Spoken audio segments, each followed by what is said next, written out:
ya kelas kita siap belajar hari ini. Nah, anak-anak, siapa yang pernah ke perpustakaan? Saya pernah, Bu. Saya juga pernah, Bu. Nah, di perpustakaan biasanya kalian melakukan apa? Membaca buku, Ibu. Saya meminjam buku, Ibu.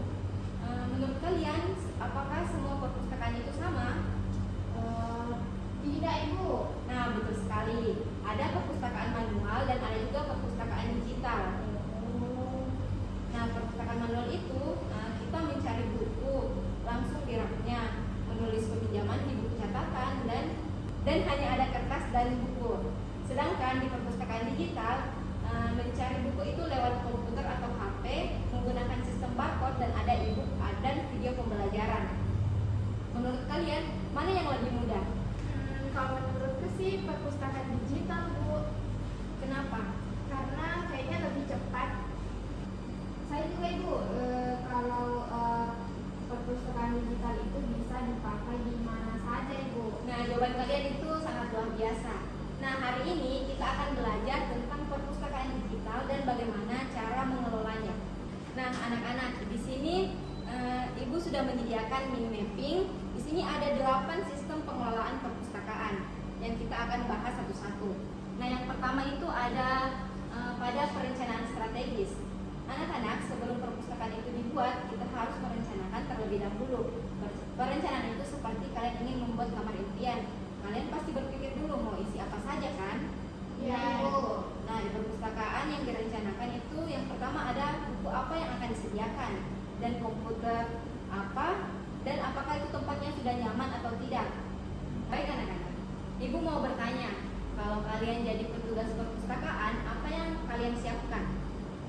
Saya, Bu, buku cerita. Ya, bagus sekali. Saya, Bu, menyiapkan komputer. Nah, hebat, itu juga sangat membantu ya. Sekarang kita masuk pada bagian kedua, yaitu pengembangan koleksi. Nah, koleksi itu artinya semua bahan yang ada di perpustakaan. Di perpustakaan digital tidak hanya buku, tapi juga ada e-book, video pembelajaran, dan audio cerita. Jadi kalau kalian bosan membaca di perpustakaan, kalian juga bisa menonton atau mendengarkan. Siapa yang pernah membaca buku lewat HP? Saya pernah. Nah, itu juga termasuk koleksi digital. Nah, kita masuk ke bagian yang ketiga, pengolahan bahan pustaka. Buku itu harus diberi kode sebelum disimpan. Kode itu seperti alamat rumah. Kalau tidak ada alamat, kita akan tersesat, kan? Iya, Ibu. Nah, begitu juga dengan buku. Kalau tidak ada kode, kita akan sulit mencarinya. Nah, Ibu mau bertanya lagi. Apa yang terjadi kalau buku tidak diberi kode? Susah dicari, Ibu. Terus bisa hilang juga, Bu. Nah, pintar sekali ya. Nah, yang keempat itu ada layanan sirkulasi. Kalau meminjam buku di perpustakaan digital itu menggunakan barcode. Petugas itu tinggal scan lalu tercatat di komputer. Jadi kita tidak perlu menulis panjang-panjang. Mana yang lebih cepat? Barcode, Bu. Ya, betul sekali ya. Nah, yang kelima itu ada sumber daya manusia. Petugas perpustakaan itu sangat penting. Tugasnya itu membantu mencari buku, menata buku, dan mengelola komputer, dan menjaga kebersihan perpustakaan. Nah, kalau tidak ada petugas, apa yang akan terjadi? Berantakan, Ibu. Ya, betul sekali ya. Nah, yang keenam itu ada sistem otomasi. Anak-anak, sekarang kita belajar tentang sistem otomasi ya. Coba bayangkan kalau kalian ke perpustakaan lalu ingin mencari buku. Kalau manual kan kalian harus mencari satu-satu di rak. Capek ya?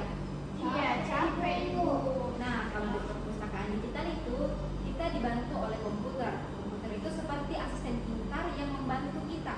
Misalnya kita ingin mencari buku cerita si kancil, cukup ketik di komputer ya, itu langsung muncul. Atau misalnya kalian ingin mencari buku cerita rakyat, kalian bisa juga mengetiknya lalu mencarinya di komputer. Nah, menurut kalian enak tidak kalau mencari buku seperti itu? Iya, enak. Jadi lebih mudah, Ibu. Dan juga cepat, Bu. Iya, betul sekali ya. Jadi sistem otomasi itu membantu kita supaya lebih cepat, lebih mudah, dan tidak bingung mencari buku. Nah, yang ketujuh itu ada tantangan. Walaupun perpustakaan digital itu canggih, tapi tetap ada masalahnya. Namanya juga teknologi, kadang tidak selalu berjalan lancar. Contohnya kalau